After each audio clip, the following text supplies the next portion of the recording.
Apa khabar semua? Saya harap saudara-saudari sihat walafiat. Sudah agak lama saya tidak muncul di hadapan saudara-saudari sekalian untuk memberikan maklumat dan pesanan mengenai situasi terkini COVID-19 di negara kita. Saya percaya sejak Perintah Kawalan Pergerakan Pemulihan atau PKPP dilaksanakan pada 10 Jun 2020, saudara-saudari telah dapat kembali menjalani kehidupan hampir seperti biasa, seperti keluar bekerja, berniaga, mengunjungi pusat-pusat membeli belah dan beriadah bersama keluarga. Selepas larangan rentas negeri ditarik balik, saya perhatikan ramai yang mengambil kesempatan untuk pulang ke kampung halaman dan bercuti di dalam negara. Saya sendiri pun pulang ke Muar bersama keluarga beberapa minggu yang lalu. Sempat jugalah saya sekeluarga menikmati asam pedas Muar yang agak popular itu. Sambil itu saya perhatikan ramai pelanggan mengunjungi restoran, pusat-pusat membeli belah, pusat penjaja dan kedai-kedai.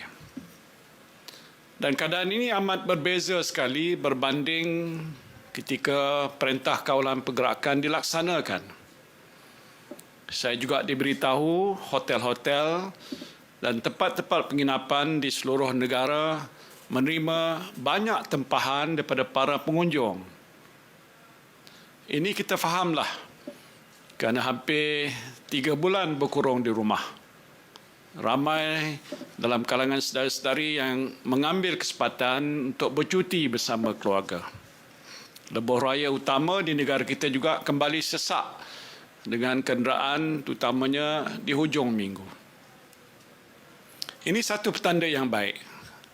Sektor-sektor ekonomi di negara kita yang terjejas akibat COVID-19 sudah mula rancak, dan insya-Allah sekiranya trend ini berterusan, ekonomi negara kita dapat pulih dengan lebih cepat lagi. Bantuan-bantuan kerajaan juga telah banyak yang disampaikan.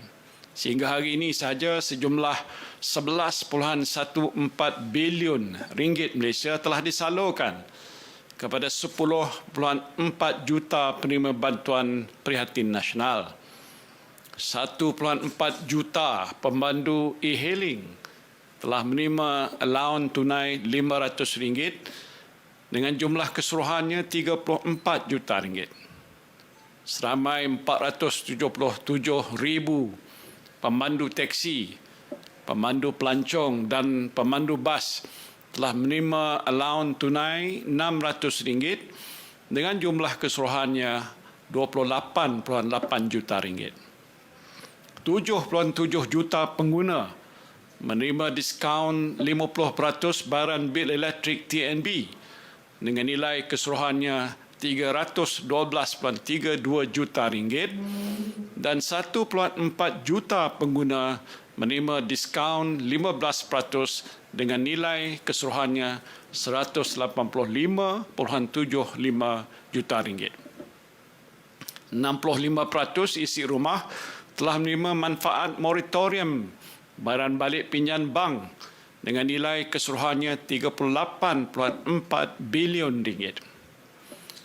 Dari segi bantuan untuk para usahawan, seramai 545,000 usahawan mikro telah menerima geran khas prihatin dengan nilai keseluruhannya 1.6 bilion ringgit.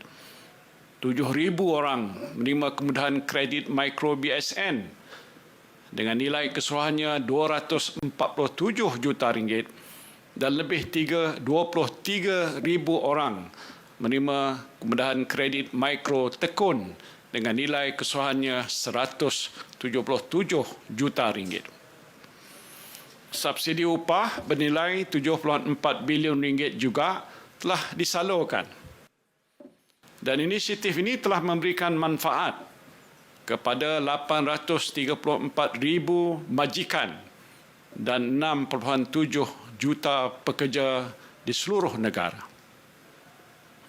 Saya percaya ramai daripada kalangan saudara dan saudari yang terjejas dengan wabak COVID-19 telah sedikit sebanyak menerima manfaat daripada bantuan-bantuan kerajaan ini.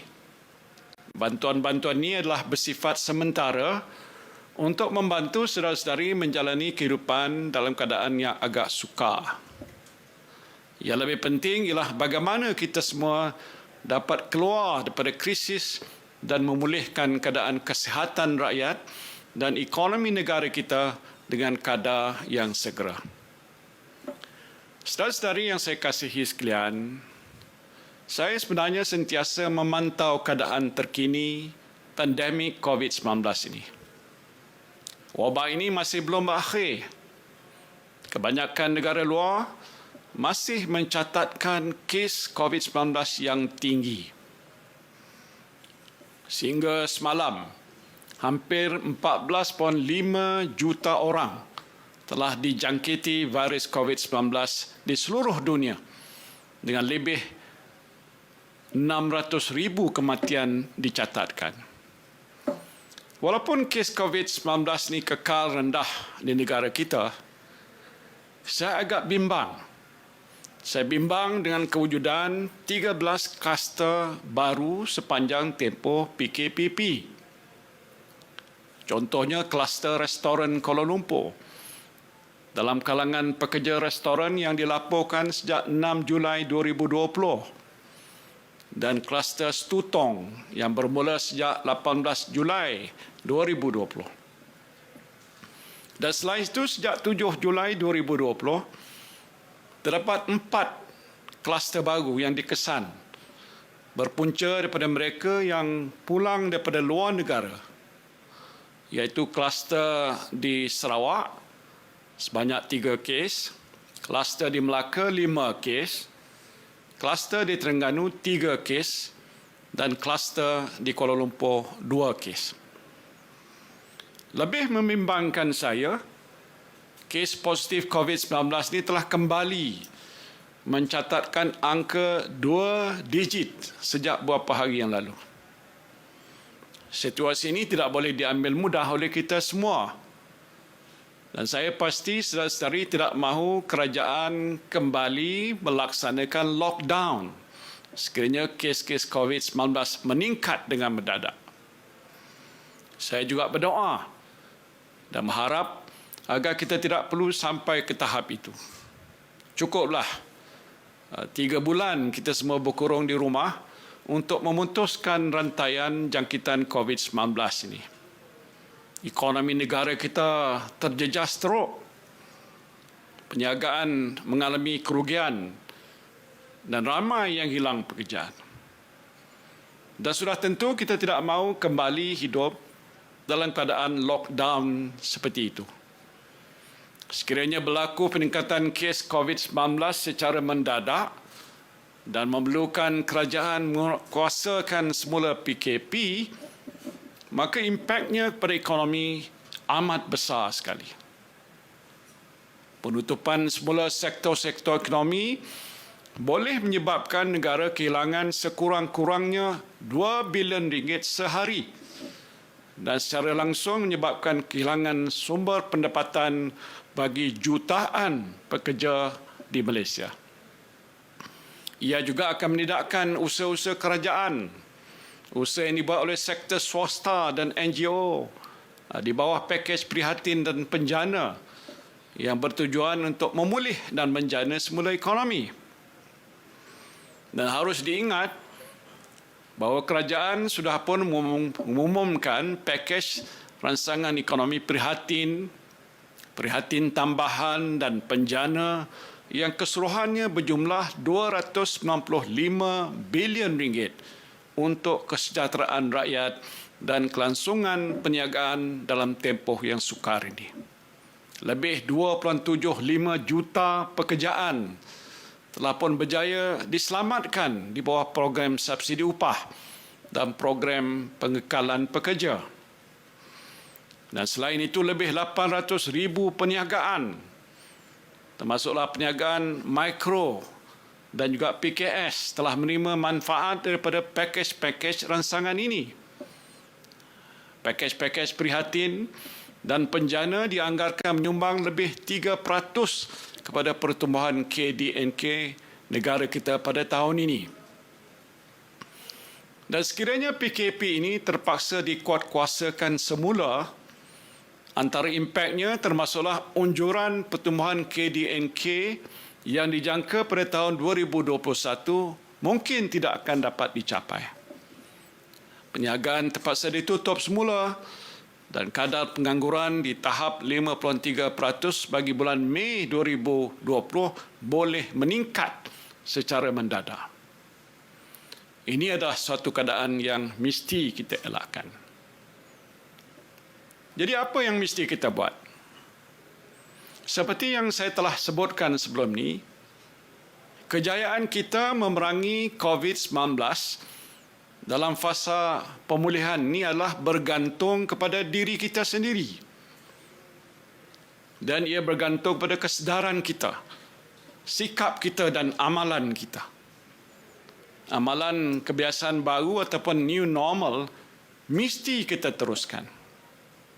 Jangan kerana kes COVID-19 makin berkurangan, kita tidak lagi memakai pelitup muka seperti ini di tempat awam. Pakailah, jangan tak pakai. Penjarakan sosial juga mesti diteruskan. Pastikan jarak anda sekurang-kurangnya 1 meter dari orang lain. Elakkan tempat yang sesak dan sempit. Dan sentiasa beringat untuk elakkan sentuhan badan.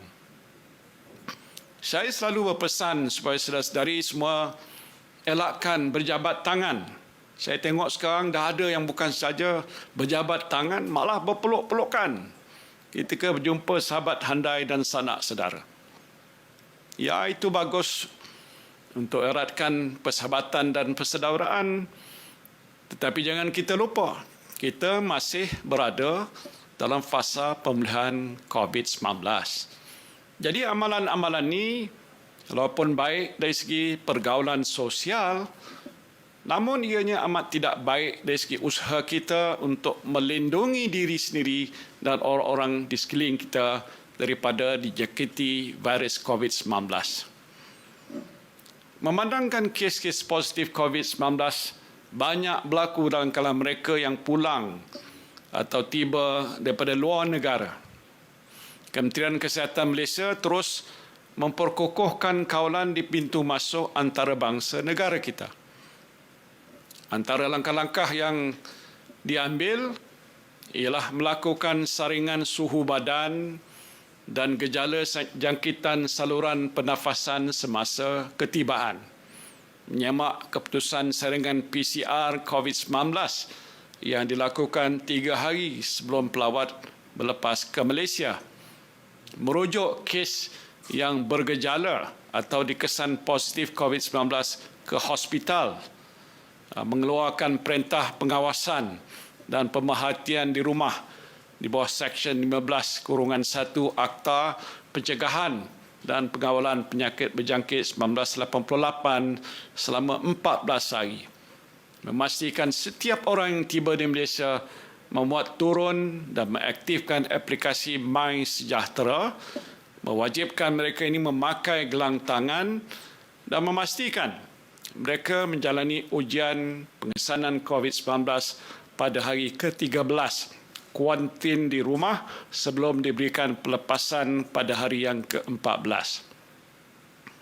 Saya juga hendak mengingatkan saudara-saudari yang pulang daripada luar negara supaya menjalani kuarantin di rumah selama 14 hari dengan penuh berdisiplin. Duduk di bilik yang berasingan daripada ahli keluarga yang lain dan jangan sekali-kali keluar daripada rumah sepanjang tempoh kuarantin. Anda juga mesti melakukan penilaian status kesihatan kendiri menggunakan aplikasi MySejahtera.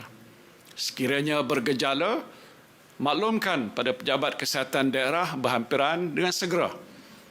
Dan sekiranya anda gagal mematuhi arahan pengasingan ini, penalti boleh dikenakan di bawah Akta Pencegahan dan Pengawalan Penyakit Berjangkit 1988 jika disabitkan kesalahan.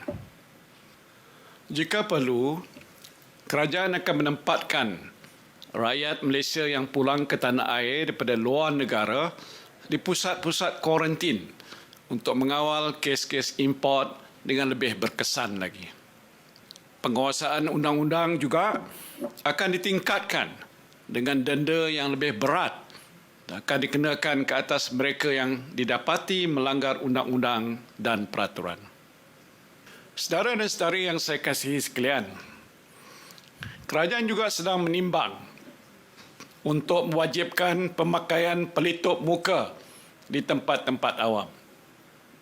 Perincian mengenai ini akan diumumkan apabila peraturan yang berkaitan dimuktamadkan oleh kerajaan.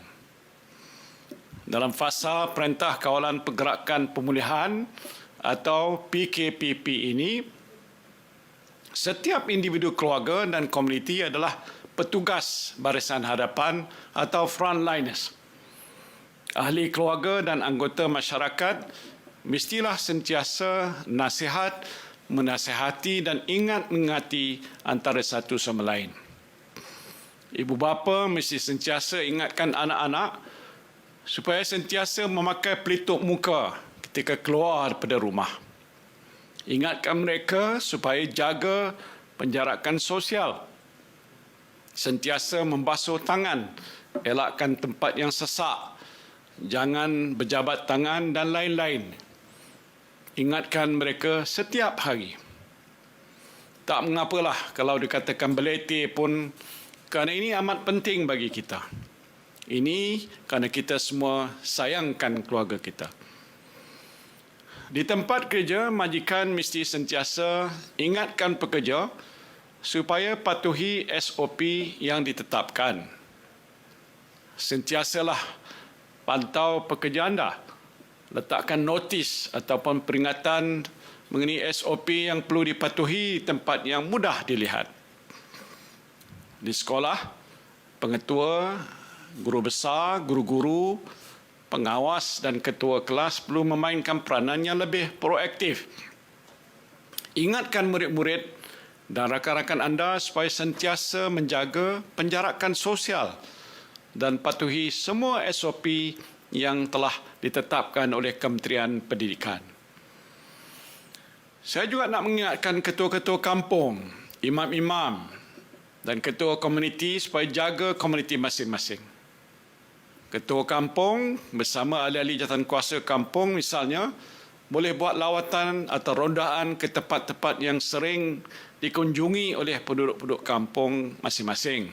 Sama ada di kedai kopi, restoran, pasar pagi ataupun kedai-kedai menjual barangan keperluan harian. Nasihati mereka supaya memakai pelitup muka dan jaga penjarakan sosial. Saya percaya jika kita semua dapat memainkan peranan masing-masing dalam memutuskan rantaian jangkitan COVID-19, kita akan dapat melalui fasa PKPP ini dengan jayanya. Kita baru saja melihat kesan positif daripada tindakan tegas kerajaan dan disiplin rakyat yang tinggi semasa tempoh PKP dilaksanakan.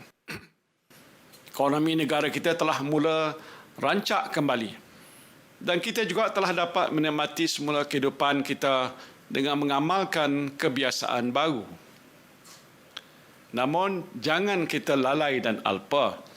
Saya nak mengingatkan sekali lagi, pandemik COVID-19 masih belum berakhir. Jadi sama-samalah kita beristiqamah dalam mengekalkan kejayaan kita melawan wabak COVID-19.